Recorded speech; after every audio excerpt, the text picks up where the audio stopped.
And now for months we've been hearing that Hillary Clinton, she's going to win the election. She's got this thing in the bag. It's going to be a cakewalk. It'll be a landslide.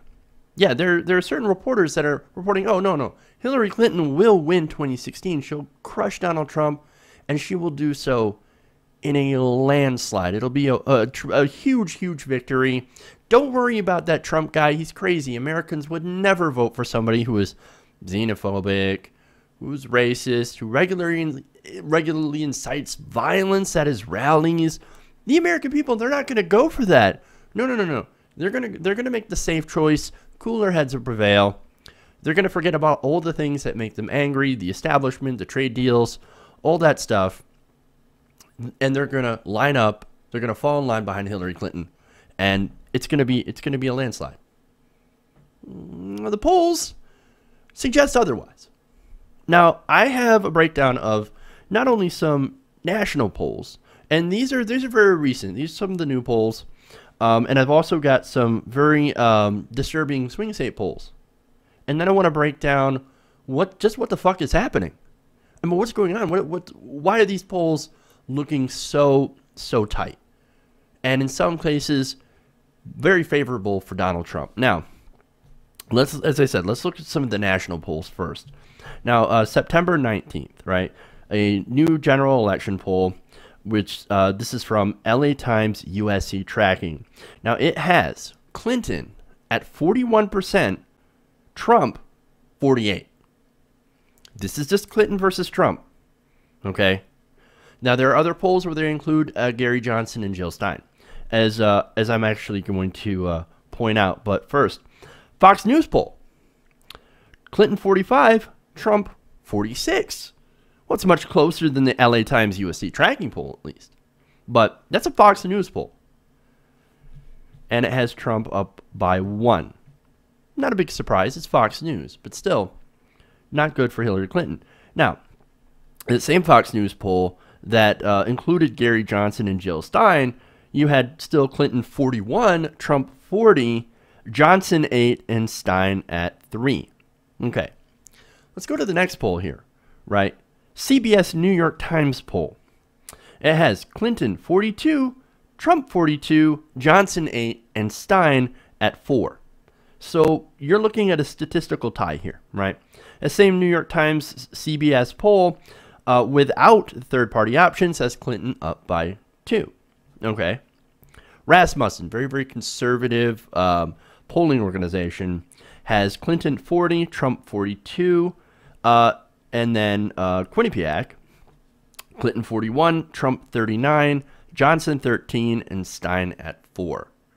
Okay, so look, you've got Donald Trump winning some polls, sometimes by a very large margin, whereas in others, you have Hillary Clinton winning, but by very small margins.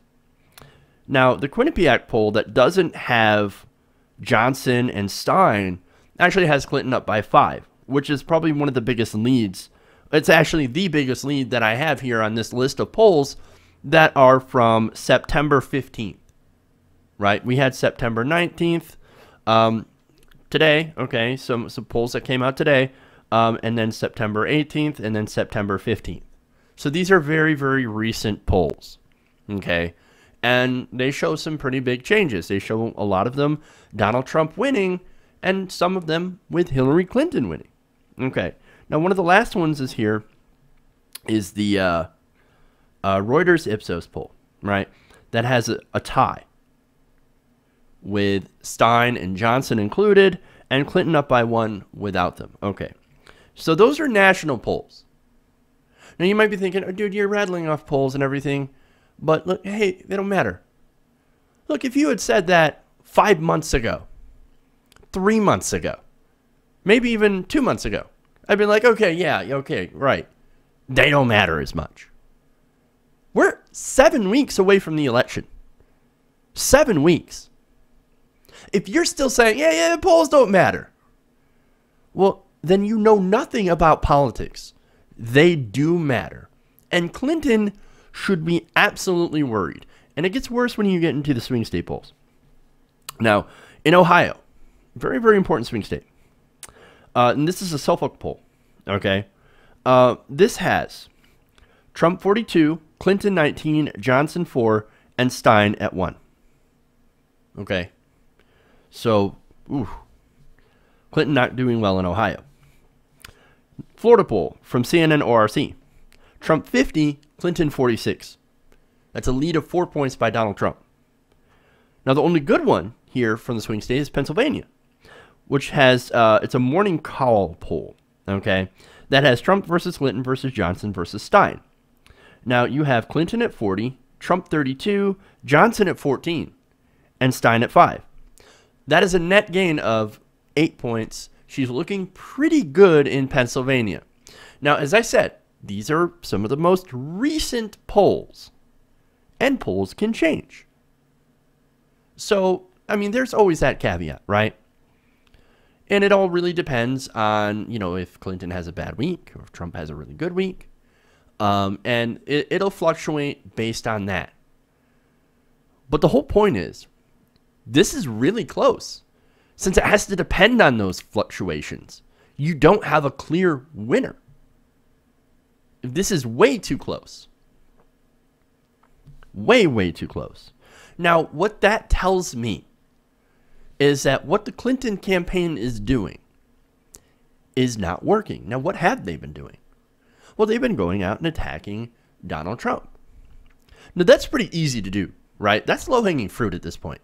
There are 1.5 million things to attack Donald Trump on. And they're all super easy. He's a terrible businessman. He's a loser. He doesn't know what he's talking about. He incites violence at his rallies, etc., etc., etc., right? But doing that, pointing that out, isn't working. Because people are looking at that and going, yes, so what? At least it's change. And that's what I want to get to here. But first, little bit of advice for Hillary Clinton. Give people something to vote for. I mean, it's not that hard. Give us your vision. I know you could sit there and point to your website and be like, I have detailed policy positions written on my website. Go there. No. You know what? The American people are lazy. We don't want to go there. Okay? What we want to do is we want to have you articulate your vision for America. We want you to go out there and tell us, hey, this is what I want. Now, one of the reasons that she might not be doing that is because, for the most part, her vision is, hey, let's keep everything kind of the same. But hey, look, with the help of Bernie Sanders, for example, her college plan is actually much better than it used to be. And, you know, allow people with student debt, of course, to refinance. Yeah, I'm like, I don't know on that, right? Because I don't think that will do enough to help. I'm actually more in line with Jill Stein's proposal to eliminate student debt. Now, I don't know if she could actually pull that off, but boy, I would sure love to see some of that debt canceled, okay? And especially for people who went to for-profit colleges like they're doing with the ITT Tech and what they did with Corinthian. But anyway, as I said, I like Jill Stein's proposal a little better than Hillary Clinton's, but Hillary Clinton's is better since she essentially got together with Bernie Sanders and said, okay, like, you were talking about student debt. What do I need to do? What do I need to do to get more millennials on board? Okay, what do I need to do to really address the problem of student loan debt? And Bernie Sanders says, hey, make sure that they don't get into debt in the first place. That would be a start. So she, look, put that in her plan. Okay, that's good, right? Now, go out there and talk more about that. Okay, really kind of stress the issues. Don't sit there and attack Donald Trump. It's not working. We want to know your vision. We know Donald Trump's a pile of suck. Okay, don't waste your time pointing that out. We already know how bad he is. What are you going to do for us? How are you going to make our lives better? That's what we want to know. That's what Hillary Clinton should do. Now, speaking of millennials, right? She's not doing very well with millennials. In fact, that's why her campaign is now doing a push to try to attract millennials. Hopefully, she'll take my advice. But who knows, right? Now, I want to get into the polls of how badly she's doing with millennials. Now, a National Quinnipiac poll showed Hillary Clinton capturing 31% of the vote among voters 18 to 34-year-olds, and a slim 5-point lead over Trump. Now, in August, Hillary Clinton had 48% of that vote and a 24% lead over Donald Trump.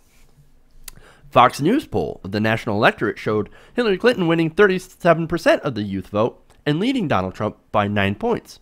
In August, the poll showed her support at 39% and leading Trump by 8 points. Ooh, slight improvement there. In Ohio, CBS YouGov poll showed Clinton doing better with voters under 30, winning 51% of them and holding a 32-point lead on Trump. However, that number is down from August when Clinton won 57% of that vote and held a 38-point lead. Here's another one for millennials. A Detroit Free Press poll in Michigan showed a big dip among voters under 35. In the new poll, she has 31% of that vote and a 7-point lead over Donald Trump. In August, she had 44% of that vote and a 24-point lead. Now, why is that? It actually isn't because of her health. Even though, when polled, in the CBS poll, 51% of voters polled said, hey man, it's not the fact that her health's a problem, it's the fact that she wasn't honest about it. And I completely agree with that. Yes, no, she's not dying, she's not going to keel over any second, right? If she's got pneumonia, if she's got seizures, just be honest about it. That's all we ask. Like, don't sit there and try to hide it, because that makes you look dishonest. And that actually helps Donald Trump. That helps the Republicans who actually do, have a giant smear machine pointed directly at you. Okay? Be transparent. Nothing, you don't get hurt by being honest about these things when you're trying to run for office. But of course, politicians lie. That's one of our biggest problems, is that we have politicians that lie. And unfortunately, we tend to reward those who are dishonest with us. When the only honest candidate in the race ran, Bernie Sanders, most of the voters were like, yeah, whatever, we don't believe you. We don't believe you. Yeah, but he's got a track record to back that up. Yeah, we don't believe you. We're going to go with safe. We're going to go with Clinton, because she's the best over Donald Trump. Let me remind you of the polls that I just went down, one by one, showing that Donald Trump and Hillary Clinton, way too close for comfort. Way too close. This should have been a cakewalk. This should have been a landslide. But it's not. And these are the reasons why. Now, on the issue of why Donald Trump is doing so well. Well, it's because 50% of the voters, right, 55%, in the swing states, surveyed by CBS, said that they, quote, want change. They want changes in both the nation's politics and the economy. 43% seek some change, and 2% see no need for change. And this is from a September 14th to 16th survey released on Sunday. Now, on this issue, change. Americans want change. What do you think I've been saying for the last year? We're sick of the status quo. We're sick of the establishment. We want change. We want something different. We want policies that are going to help us, okay, as a nation, as opposed to helping people that are in the 1%. I think they're doing pretty goddamn well at this point. In fact, they're doing so goddamn well that they've taken all the gains from the recession, or from the recovery. They've taken all the gains, and we've lost. Now, there have been some modest improvements, and that's fine. The job market's a little bit better. Median income's rising just a little bit. Okay, fair enough. There's some improvement. But the vast majority of the improvement since the end of the recession has gone to the top 1%, and the top 0.1% have gotten even more. That's what people are pissed off about. It's the economy, stupid. That's what it is. And people see what's going on. They see their paychecks are getting less and less, okay? They're getting less for the same amount of work. Or the people that can find work can only find work now that, at a lesser pay rate. They look at this and they're like, what the fuck, man? This system sucks. We're getting fucked over, while people, ironically, like Donald Trump, continue to get richer. And that's not right. And they're tired of it. They're tired of it. Now, in that survey, 47% of voters said that they trust Trump to change the nation's, to actually give them that change, to make those changes in Washington. Well, let me tell you, that is not going to happen. Trump's a beneficiary of that system. So is Hillary Clinton. But at least people know about that. 20% say that Hillary Clinton is going to change things in Washington. This shows a deep distrust of both of our politicians. Trump, less, right? Because he's an outsider. He's running on that change platform, right? Now, the kind of change that he's going to bring is terrible, is not good at all for the country. But he's promising change, and people are fed up with the establishment. And who is the face of the establishment? It's Hillary Clinton. It's Hillary Clinton. Now, CBS, this CBS analysis, right? The writer says, the underlying part of the call for change are the pervasive negative views of the economy. What did I say? It's the economy, stupid. While reports this week suggest the economy was doing better, many voters say that it is not. 55% say the economy is in bad shape because it is for them. It's in great shape if you're a banker, if you're one of the super rich. But if you're a regular person who works for a paycheck, well, it's not so much. It's not so good. Now, the reason they say on the whole is many voters do not feel the gains are going to them specifically, nor that opportunity is available for all. 60% outright call the economy unfairly rigged, and that only certain people get advantages and that others do not. And this poll involves a lot of swing state voters, right? There's North Carolina, Pennsylvania, Arizona, Colorado, Florida, Georgia, Iowa, Michigan, New Hampshire, Nevada, Ohio, Virginia, and Wisconsin. This is why Donald Trump's doing well. And yet the media continues to be like, oh, Donald Trump, no, nobody's going to vote for that guy. No, he's a racist. Nobody's going to vote for that. Really? Really? We're seeing a lot of people that are going, you know what? He represents change. I'm dying for change. So I'm going to vote for that guy. Now, I think that's absolutely wrong. And I don't agree with that. I think he'll bring the kind of disastrous change that we don't want. After all, his policies pretty much are the opposite of progressive policies. And they're the opposite of things that are actually proven to work. But at the same time, people say, I'm tired of this. I'm getting crushed by the system. And I can't take this more. I can't handle it anymore. We've got to have change. I've got to do something different. This is not the way to go. This is why the entire primary said, look, people want change.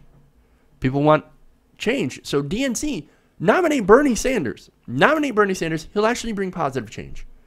They didn't do that. And now the DNC, in their incredible hubris,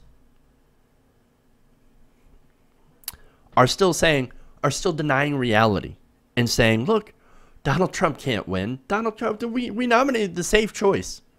Donald Trump can't win. Well, he can. He can. And the media and the Clinton campaign, they've got to get off their ass, and they've got to start admitting, hey, we fucked up. We need to reach out to millennials. We need to reach out to people who are tired of the system, and we need to give them something to vote for. Or else we're going to end up with Trump. And that is not a good thing. Hey everybody, thanks for watching this video. If you want to see more like this, please hit the subscribe button below. And if you want to support truly independent, non-corporate media, go to our Patreon page and become a patron. Patreon.com/TYTNation.